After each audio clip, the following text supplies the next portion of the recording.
Olá pessoal, sejam todos e todas bem-vindos e bem-vindas. Estamos aqui na nossa TV Revelar e começando mais um programa Principiante Espírita que vai ao ar todas as terças-feiras ao meio-dia na live das 12, onde nós estudamos uma obra que compõe o acervo daquelas obras editadas por Allan Kardec, que é o acervo do Espiritismo.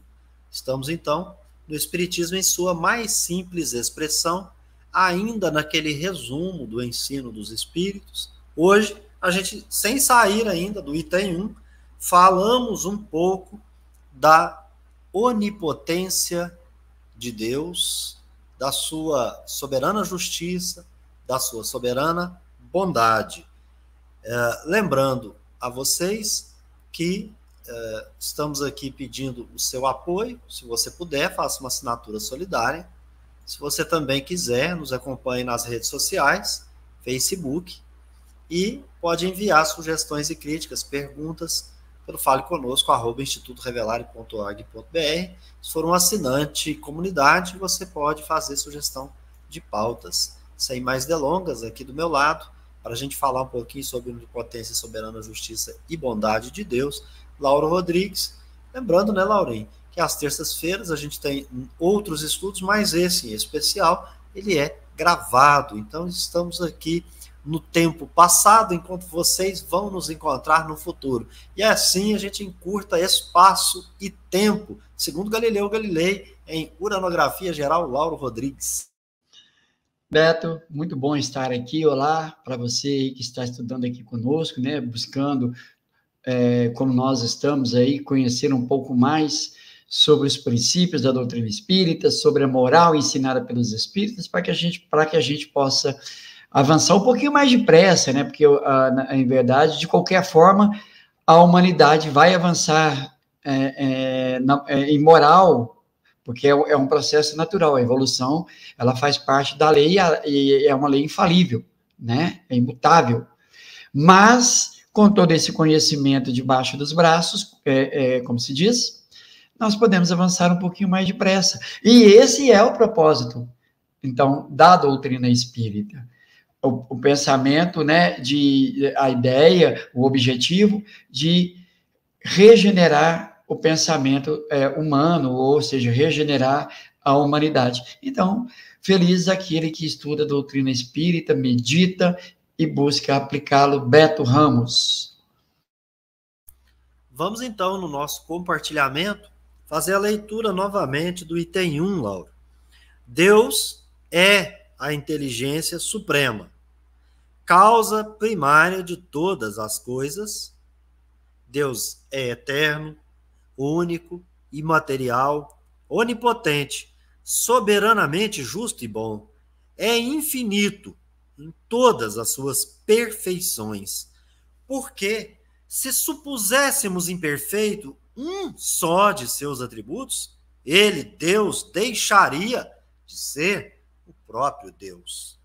Então, Laura, hoje nós, então, falaremos um pouquinho da onipotência de Deus, da sua soberana justiça e bondade. Acho que a gente vai encontrar um pouquinho aí para nossas indagações, para os nossos estudos aqui, de uma maneira geral. A gente vai encontrar em 2 locais onde o próprio Allan Kardec discorreu magistralmente sobre esses atributos divinos.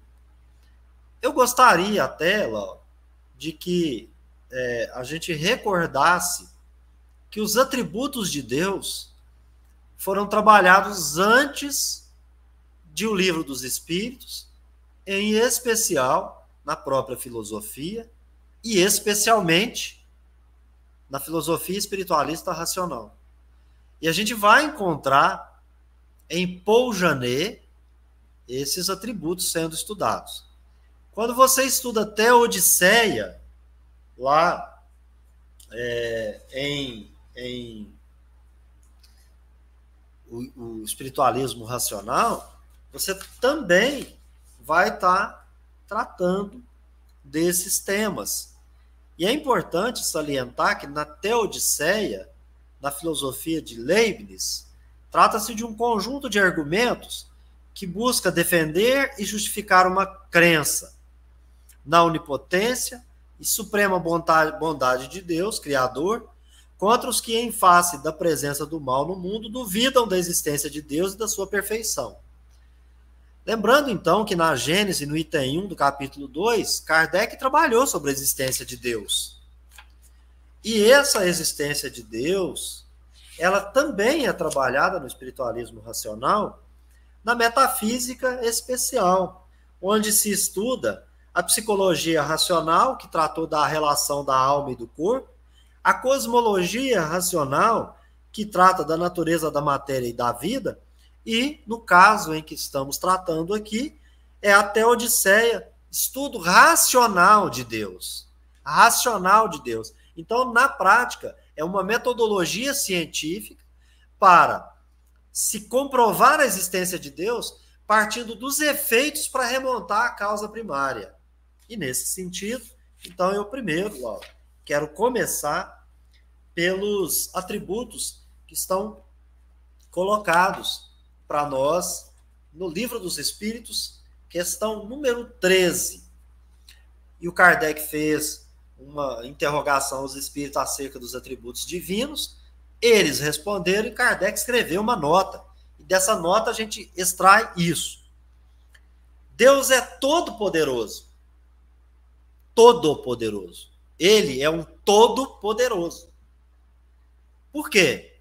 Porque ele é o único.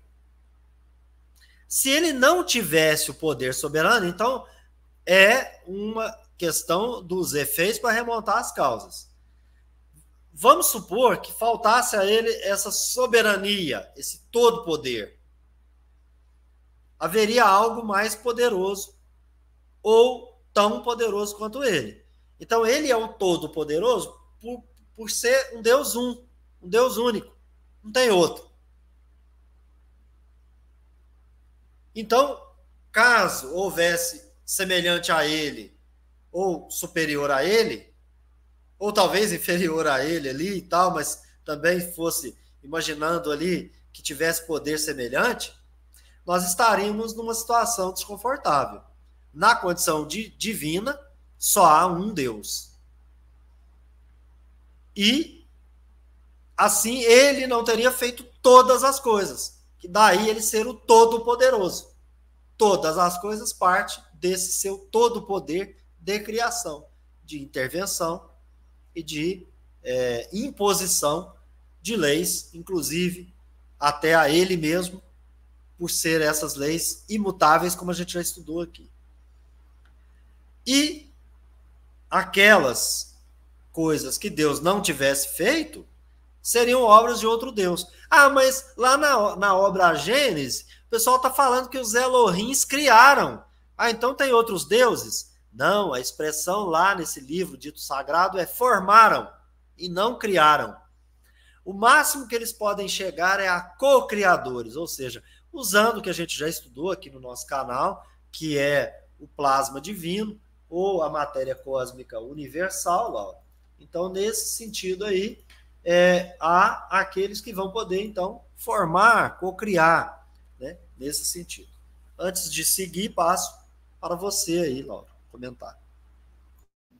E quando nós falamos em Deus único, todo-poderoso, né? Então, Deus único, é de se pensar assim, então, não existe nenhum outro ser que vai se igualar. O Beto acabou de comentar isso.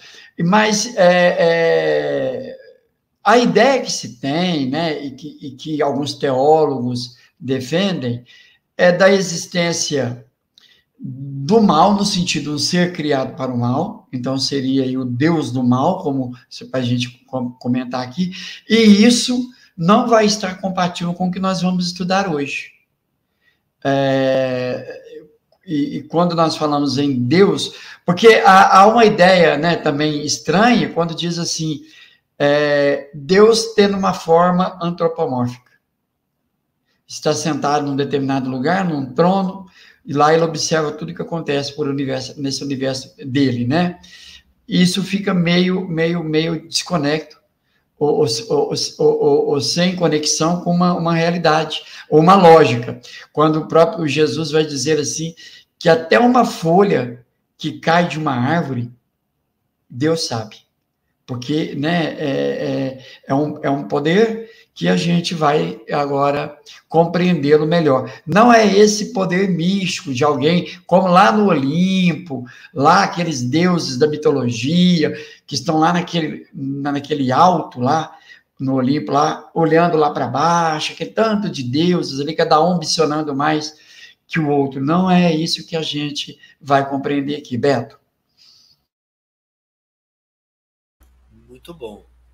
Aqui na obra A Gênese, Deus é onipotente, ou seja, todo-poderoso. Se não tivesse o supremo poder, poderíamos conceber um ente mais poderoso, e assim por diante, até que se encontrasse um cujo poder nenhum outro pudesse ultrapassar. Então, Kardec também usa a lógica. Este, então, seria Deus. Como não teria feito todas as coisas, aquilo que não tivesse feito seria obra de outro Deus, né?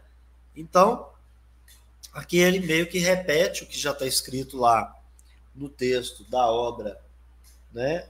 O Livro dos Espíritos, e, portanto, Deus é onipotente, é o único poder, é o todo poder, porque é a partir dele, né, que tudo mais será criado. Quando eu estou falando a partir dele aqui, de uma determinada maneira para induzir ao tema, é para esclarecer algo. Quando a gente está falando que ele vai ser o ponto de partida, né? Ele é a causa primária, então eu estou dizendo a partir dele, causa primária. Mas não é, por exemplo, tudo sendo parte da divindade, e aí nós então tivéssemos outros deuses que faziam parte dessa divindade. Negativo. Não tem nada que é parte da divindade. A criação, ela é a parte. Deus é o criador, a causa. A causa, eu diria, um pouco especulando, é a própria vontade do criador. A vontade do criador é que, então, cria o resto, com a sua suprema inteligência, com todas as suas leis e etc. Mas ele é a causa porque é a vontade dele. Se ele não tivesse tido a vontade de criar o resto, não teria sido criado aquilo que nós fazemos parte como seres humanos, ou seja, da criação. Então é errado dizer que Deus está em todos e Deus está em tudo, né? Que seria algo como se eu fosse uma partícula divina e então eu seria um pedaço de Deus. Então, aquela ideia filosófica, né? Não podendo ser Deus, o homem quer ser pelo menos uma parte de Deus. Isso os espíritos respondem quando vai tratar ali do panteísmo, de uma série de situações. Então, só para esclarecer que existem autores espíritas que vão concordar com essa ideia de Deus estar em tudo e em todos. O Pastorino, ele concorda com essa ideia. Porém, a gente precisa pensar assim, será que nós estamos falando que aí seria a ideia do plasma divino, da matéria cósmica, né? Do amor de Deus, que como dá uma pinta lá o Emmanuel, no capítulo 30 da obra Pensamento e Vida, de que seria então esse fluido cósmico, o próprio amor de Deus, que se confundiria. Tá, mas nós seríamos fruto do amor de Deus, mas não propriamente de Deus, Nós não somos parte de Deus, né? Então, o amor de Deus está em nós, aí está tudo bem, tá certo? Mas nós somos as criaturas, nós não somos Deus, nós não somos partícula divina nenhuma. Nós somos perfectíveis, enquanto Deus é o perfeito de toda a eternidade, Laurinho. E para que a gente possa aqui, né, meditar melhor sobre isso, o Kardec vai tratar sobre Deus na Gênesis, ele vai usar assim, suponhamos, aí então ele vai usar o fluido universal como sendo como o fluido é o veículo do pensamento, é o que conduz o pensamento do espírito. Kardec vai usar essa ideia como sendo o fluido universal, que está em todo o universo, ele está imantado ou encharcado, ou como queiram aí, com o pensamento de Deus. Então, Kardec trabalha essa teoria, e é uma teoria muito racional. Então, por isso que quando diz assim, Deus é o Todo-Poderoso, há no universo vazio? Não. Qual é a teoria, segundo os espíritos? Não. Qual é a teoria dessa matéria que preenche o universo? Fluido cósmico universal ou fluido universal. Sendo, então, esse fluido, como foi dito, o veículo de propagação do pensamento do espírito, é muito racional pensar que por que Deus não se utilizaria desse fluido e o pensamento dele, então, está nesse fluido. Então, nós estamos aqui pensar assim, somos criação de Deus, qual aí o Beto trouxe, vontade pela vontade de Deus. O pintor, ele é a causa. O quadro é o efeito da vontade do pintor. O pintor, então, imagina um quadro, ele imprime a vontade e cria. Então, esse quadro faz parte do pintor? É uma parte do pintor? Não, é uma criação do pintor. Então, a gente pensar nessa analogia, viu, Beto? Isso mesmo, Laurinho. Então, para a gente finalizar, Deus é soberanamente justo e bom. O que diz o Livro dos Espíritos? Rapidamente, é soberanamente justo e bom. A sabedoria providencial das leis divinas se revela nas menores, como nas maiores coisas. E esta sabedoria não nos permite duvidar da sua justiça nem da sua bondade. Aqui uma nota bem sucinta, e ele vai desenvolver com mais qualidade aqui na obra A Gênesis, capítulo 2, onde ele vai dizer: Deus é soberanamente justo e bom. A sabedoria providencial das leis divinas se revela nas menores e nas maiores coisas. E essa sabedoria não permite que se duvide nem da sua justiça, nem da sua bondade. Essas duas qualidades, e aí então ele desenvolve, implicam em todas as outras. Ou seja, sua soberana justiça e bondade implica em todas as demais qualidades. Se as supusermos limitadas, nem que seja um só ponto, poderemos conceber um ser que as possuirá no mais alto grau e que lhe seria superior. O fato de uma qualidade ser infinita exclui a possibilidade da existência de uma qualidade contrária, que a reduzisse ou a anulasse. Kardec está construindo porque ele vai chegar na questão de não ser mal, só ser bom. Um ser infinitamente bom não poderia ter a mínima parcela de maldade, nem um ser infinitamente mal poderia ter a menor parcela de bondade. Igualmente, um objeto não poderia ser negro absoluto com o mais ligeiro matiz branco, nem um branco absoluto com a menor mancha negra. Assim, Deus não poderia ser, ao mesmo tempo, bom e mal. Por que, então, não possuindo nenhuma nem outra dessas qualidades no supremo grau, não seria Deus? Então, por que a gente por muito tempo ignorante, por isso pratica o mal? O mal é a ignorância, é o desconhecimento, e depois, quando você conhece, você passa a ser bom e você imita Deus. Por quê? Porque nós, na nossa variabilidade, a gente então experimentará ocasiões para conhecer. Chegando ao grau de conhecimento, já tenho, então passa a imitar Deus, de fato. Mas, e Deus? Deus, ele é eternamente bom. Ele é imutavelmente bom. Ele é o único bom, e quem diz isso é Jesus. Bom só o Pai. Né? Eu sou mestre. Ele vai dizer para o jovem lá, né? Deus é a inteligência suprema, porque ele é o único ser supremamente inteligente. Ele é a causa. Ele é como essa ideia do pintor aí, tudo está fora, veio por sua vontade. Então, não há na sua criação, Lauro, nenhum matiz de maldade também. Só pode ser ignorância e desconhecimento. Ou seja, todos estão fadados a imitar Deus, principalmente na sua soberana bondade. Porque Deus é só bom. Então não haveria chance para haver na Terra um outro ser com os mesmos potenciais poderes, né, de Deus, que fosse mal, que fosse o contrário dele. Então, essa é a questão que você mencionava no princípio da inexistência de Satanás, de Lúcifer, de diabo, de demônio e etc. Todos os espíritos de porco igual a gente mesmo, né? Então, vamos parar com essa bobagem aí de achar que tem, nossa, porque tem o adversário, tem lá o inimigo, tem não sei o que. Não, pelo amor de Deus, gente, vamos crescer.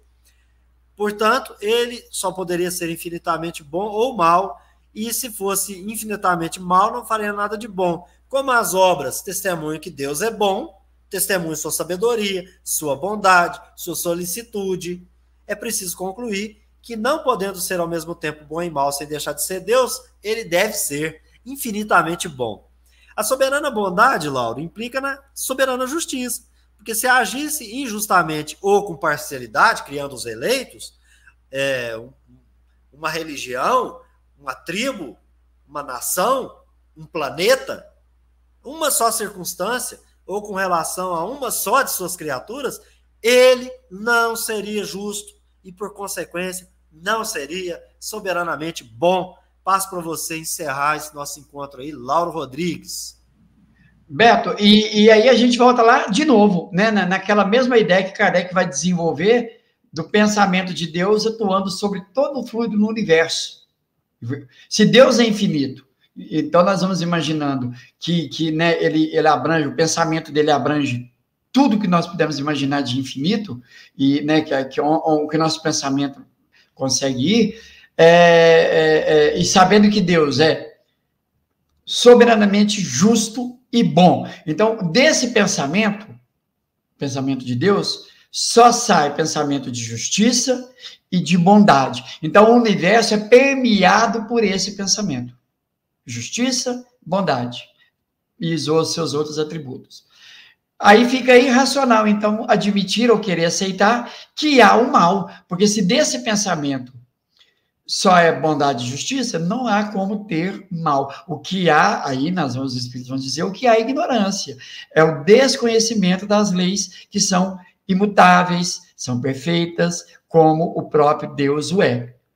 Então, baseado nessa teoria de Kardec, né, nessa hipótese, fica racional pensar dessa forma. Então, há esse maniqueísmo, que é tanto falado, né, a luta, o duelo entre o bem e o mal, isso não existe. Nada